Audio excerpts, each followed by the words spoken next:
Yo, what's up? This is your boy, Sir Reggie. I'm back and I am ready to have a conversation.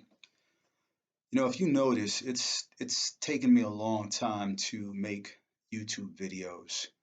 I've had this channel since 2009, and in that time, I kind of watched people, and I didn't initially have a good feel for social media, but I thought it might be time to talk about my story. And that begins actually by asking you, what is your story? Um, I actually started out my career in the music industry, in promotions, I guess you could say. And, sometimes people ask, how did you get into that particular line of work? And you always have so much that you want to say. You can only just shake your head really and proceed really. Um, Let me say this. In 1995, I decided to take a little trip to Atlanta, Georgia. Now, in 95, ATL was known as the Mecca of the South, and perhaps it still is, I'm not sure, but we're talking pretty much over 25 years ago now, right? Um, but looking back, what I see is that I was in search of something. I wanted to get involved with the music industry, but I still wasn't sure what kind of role I would play. So I remember I was at this club in Midtown called Velvet, and I walked in the club and I'm just taking a look around, and I saw a young lady that was sitting at a booth, and I noticed that her T-shirt was a picture of a cat. It was a cat, and I recognized the logo. It was a logo for Uptown Records, out of New York City. Heavy D, Andre Harrell. It was a company founded by Andre Harrell. They signed Guy. They had a lot of big groups. Mary J. Blige. A lot of Uptown Records was it. And so I approached this young lady, and the funny thing is that I'm really good at recognizing logos. And so I approached her and, I asked her, what do you do? And we had a little conversation. And she said, actually, this t shirt doesn't really, was given to me. It was a gift. I actually don't work at Uptown Records. And I said, well, where'd you get the t shirt from? And she said, I got it from my homegirl, Shanti. And I said, okay. And she said that Shanti basically worked at LaFace Records. And she was kind enough to introduce me to her. And I met Shanti and we talked for a while. She gave me her business card. She was very, very approachable, very cool, very lovely. And I got in contact with her. And the next thing I know, I'm sitting in the conference room at LaFace Records. And this was insane. But again, it goes to show you how and if you follow your instincts. And at the time, I'm working myself as an independent artist, but I'm also great at public relations, and I'm good at putting together publicity kits for artists as well. So I was a kind of jack of all trades, and it's important also to recognize your lane. And when Shanti was trying to figure out what she could do for me and, how we could perhaps form a cooperation, you know, I didn't audition for her. No, no, I wasn't gonna, rhyme on the spot or sing for her or anything like that. But again, I expressed my interest in the music industry behind the scenes, like I like working behind the scenes. And so she introduced me around. And I met a lot of great people at LaFace Records, and I'll get back to that story later. However, I want to point out something that I picked up on immediately and I ran with. What I did, what connected me and kept me connected to the label for a long time was the fact that I was in promotions myself. And so Shanti, who worked as the national promotions. She was an executive, a national promotions executive or director, I should say, for LaFace Records. Once she put me on the mailing list, I got all kinds of CDs and promotional materials from LaFace Records. And it just so happens that because I was living in Virginia at the time, I was able to, give EPKs and give promotional CDs out and also to play videos at the local cable channel. And, this is how it is. This is how you begin to build your network. And no, I wasn't making any money at that point, you know, but what I was doing was putting myself in a position where if people needed something done, creatively speaking, I was your boy. I could be the guy that you depended on. And I never forgot I never forgot when I got an EPK, which is a type of, it's a special music video. It's the cassette or cartridge that a lot of um, music video channels play, like MTV. Okay, they might receive an EPK, which is officially distributed by the record company of a video. Okay, and it's off the market, so it can't be sold. That's how come a lot of the times, if you get one of these videos, they'll say for promotional uses only. Long story short, I got an EPK of a young artist out of Tennessee named Usher Raymond the Fourth. And you got to remember, Usher was relatively new on the scene. He had a hit video out called "Think of You." All the time I think of you.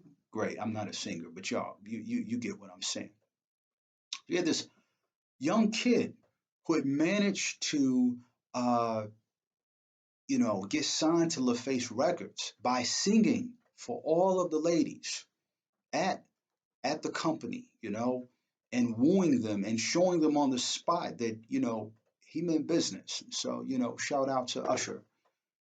But, by watching what Shanti did and seeing how she took that project and, worked it, she pushed his record, pushed his music videos and really, really promoted them, I decided that I too wanted to be on the game. So if Shanti's handling things around the country, I said, yo, I got Virginia on lock. I'm going to go and do what I need to do to get the word out that there's this kid named Usher and he's just, off the chain. And the video was very interesting because it featured a young Terrell Hicks who would later show up in 1998's Belly with Nas and DMX. And she was like basically 3 years from superstardom, so to speak. I mean, nobody can forget the lovely Terrell Hicks. She's also a singer herself. So she stars as Usher's love interest in the video "Think of You" from the 94/95 time period. It was on. I took that video, I showed it to everybody. Again, I took it to the local cable TV channel in Lynchburg, Virginia, in little old Lynchburg, Virginia. Believe it or not, I had that EPK up in Maryland, letting people check out the video. If they could have actually seen it as well on television because it was in rotation on MTV. But again, every plug counts. The the whole job of a public relations person or promotions person is to make sure that you are exposed to a particular sound or image over and over again so that it connects with you, it resonates with you, and before you know it, you've heard a particular song so many times that you learn the lyrics for yourself. And if it's hot enough, you already run out to the record store and you would purchase the record. So it's all connected. Anyway, I'm sharing this story with you is because the whole point of helping people comes from trying to learn their story. Usher had a story, and even though he was 14 years old, his story needed to be told. And I'm glad that he got signed at LaFace Records. I'm glad that when LA Reid saw Usher performing inside his record label, and wooing all of these ladies, he got an idea, an impression that this young kid not only had charisma, not only had talent, but he had that special, that je ne sais quoi, right? And he went with them. And I'm glad he didn't try to change him. He did send him up to Usher was, of course, sent to Bad Boys, what LaFace or what Ellie Reed called Flavor Camp, and he spent some time with Puff. And then Usher was sent back to ATL, and he was then hooked up with Jermaine Dupri. 1998 hits "You Make Me Wanna" comes out, the My Way album. Again, Usher is now launched into the stratosphere of superstardom. But it starts when people believe in you. I knew at that moment that I wanted to work with artists. I knew that I always wanted to be somebody that was on their side. And this is the reverse of what schools actually do. You know, schools can teach you, and I'm talking about general education. Okay. Schools can teach you, but it's up to you to know your own story and to promote it, whether or not you make money or not. I knew that I was a PR guy. I knew that eventually I was going to become a tutor and I was going to interview and conduct research and really, really walk hand in hand with artists as an advocate. I never even liked the term critic. When I used to write articles and do PR kits and those types of things on artists, I always tried to be constructive and but I was a fan as well. So for me, I'm not going to say anything about you unless it puts you in a positive light. Let the newspapers do what they got to do. We're here to take care of the artists, right? That's why we're here.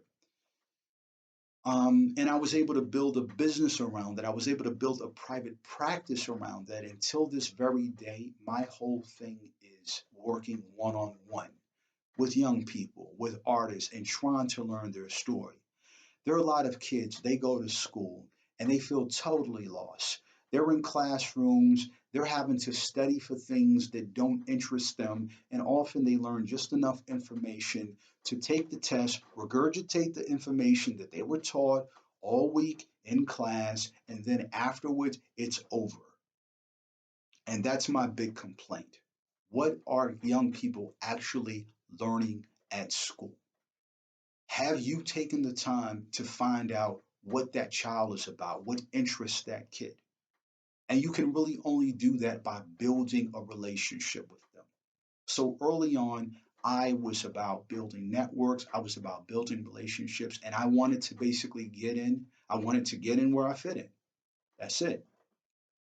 So I want to give a special shout out to Shanti Shoestring Das, who took the time out to give me a chance when I was a young independent PR cat from VA, still trying to basically get my feet wet, trying to get my internship on, trying to learn and learn the ropes of the music industry.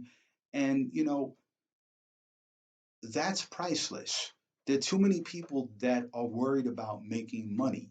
And that often means that they sacrifice their inner joy, or I should say their inner talents, which I also refer to. If you tapped into your talent, then you're definitely going to be joyful. So you have so many people that sacrifice who they are and how to make themselves happy for a paycheck, for a job, for a 9 to 5. And this doesn't mean that you have to try to go out there and be famous. That's not what I'm saying. But this strategy to find out who you are is applicable across the board. Take the time, learn yourself, and go out there and just be willing to be who you are. Whether the money comes or not, we don't know. I'm still waiting for that check, but I didn't get in the music business for the check. I got in it because I have an ear for talent and I wanted to listen and learn and get to know what is in the heart and the spirit of these young, talented people out here. So, peace and much love. And don't be afraid to take the leap, explore who you are, and just trust your instincts. Trust your instincts. Take the chance. Thank you so much for taking the time to watch this video. What's your story? Feel free to comment. I'm out.